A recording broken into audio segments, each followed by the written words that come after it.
Hi everyone, thanks for joining me. Today we're going to be talking about the basic user guide for LSPDFR, and they don't exactly word it that way on the website, but that's okay. I will leave a link in the description so you can find out everything you need to know on how to actually play LSPDFR once you have it installed right here on the LSPDFR website, which is lcpdfr.com. And we're under the category LSPDFR right now. We're going to go to Features, which I believe is where we need to be. Yes. So you can see they're calling it features guides, or I'm sorry, feature guides. But really, these are user guides or instructions on how to play, and so they have different categories. Here are settings, and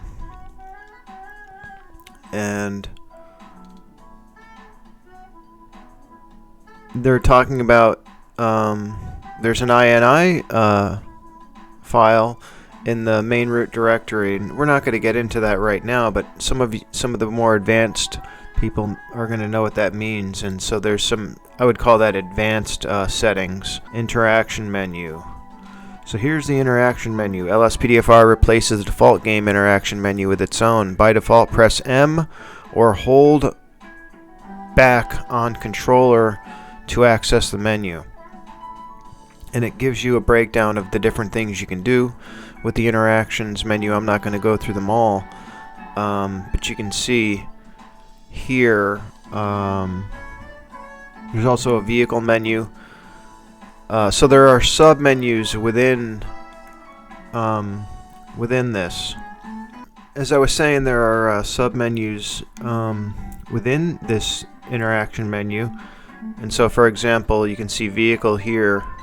I show you with my highlighted cursor, and so if you clicked on that, for example, another menu, a sub-menu, would pop up, and it would give you some different options for your vehicle. Inventory, that's another one that has a sub-menu with some additional options. So I'm not going to go through all that, but so that's a big one though. M on the M key, or hold back on the controller, which I think what they mean by that is back on the D-pad, but don't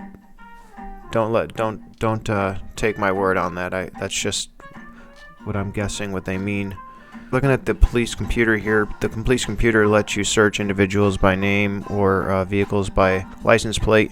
You can access it by pressing Q on the keyboard or X on the controller. Type in a name and press enter to get their police record, or type in a license plate number to get information on a vehicle. Use tab to cycle through the IDs you have collected. Making arrests by Ben. Big shout out to Ben. I don't think he's listed as a creator, but that's okay. There are two ways to make an arrest in LSPDFR via the stopping and frisking feature by detaining the person, or via a gunpoint takedown explained below. So we'll go over the gunpoint takedown, then I'm going to click on the link that goes over how you can stop somebody and talk to them, detain them, cuff them, whatever you want to do. Alright, so the gunpoint takedown. Not all suspects are willing to give up so easily, and you have to take them down with the gun, right? So you have to hold, while you're aiming at them, you have to hold E down at the same time, or press right on the D-pad. It's not easy, folks. It's a pain. You have to kind of hold that position until this takedown bar is all the way fully red, or whatever it is.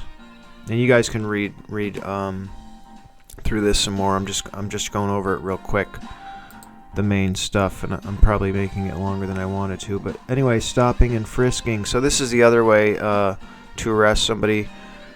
There's an interaction. They call it the interaction key, I believe, and it's E. So it says here, civilians in the game can be stopped and interacted with by pressing and holding E on the keyboard. And it does another similar deal where there's a bar, and you have to do it for a certain amount of time until the bar fills up, but this time it's a blue bar, I believe. It'll cause the suspect who are stopped to be blipped.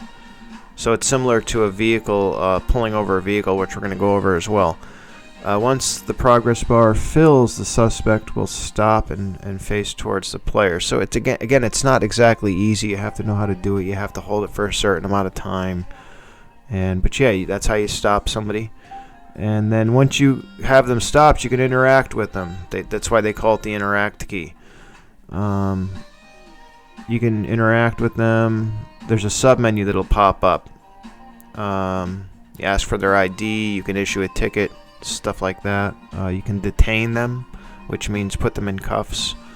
That means you didn't necessarily arrest them, but you're detaining them for now. Maybe you're doing an investigation. You can frisk them, which means pat them down.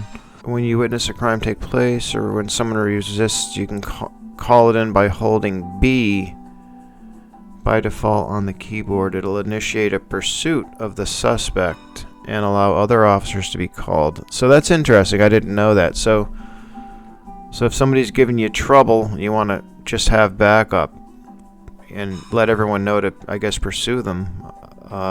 Requesting assistance just by holding B on the keyboard. So that was good to go over. And I already knew about the backup menu. The backup menu gives you the different options, and it says you can access it by pressing B on the keyboard or right stick.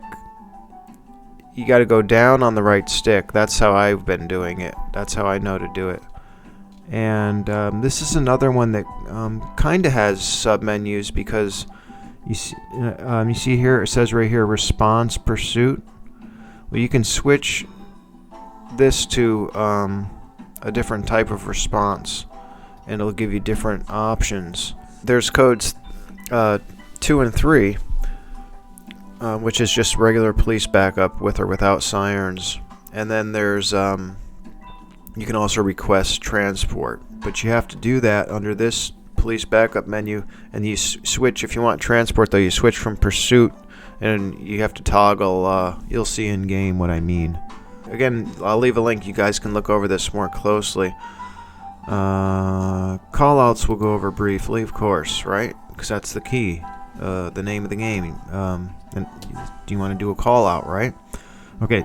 Dispatch is a call which can be offered to the player while on duty, and you can hear them call it out, and a notification will appear on the bottom left of the screen detailing the call, and in some cases the mini-map will also be enlarged to display the location.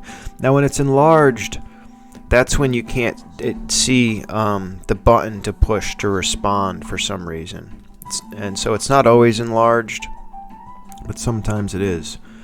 But if you want to accept a call, press the Y key on the keyboard or left on the D-pad, I believe it is.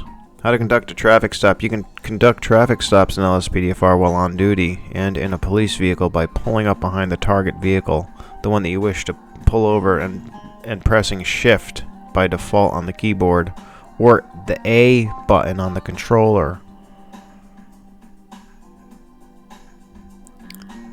If the target vehicle is eligible to be pulled over, it'll be blipped at that point, I believe. So what happens is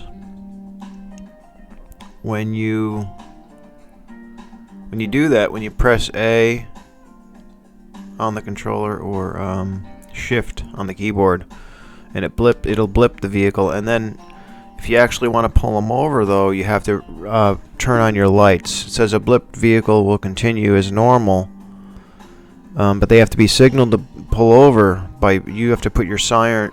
I believe you can put your lights on, but it says your sirens, which is the sound. While on the traffic stop, you can interact with each occupant of the vehicle by walking up to their position. So you walk up to the car after it pulls over, and you'll have the choice of, I believe that it'll pop right up on screen an interaction menu, it'll show you what button to push normally. But there's this traffic stop menu where you can ask them for their ID, ask them to leave the vehicle, issue a ticket, or give them a warning, and so forth. It's not saying how to pop that up that I can see, but I believe it comes up on the screen. It'll show you what to press. A basic user guide for LSPDFR right here on the website, and I'll leave a link in the description. Hope that helps you out.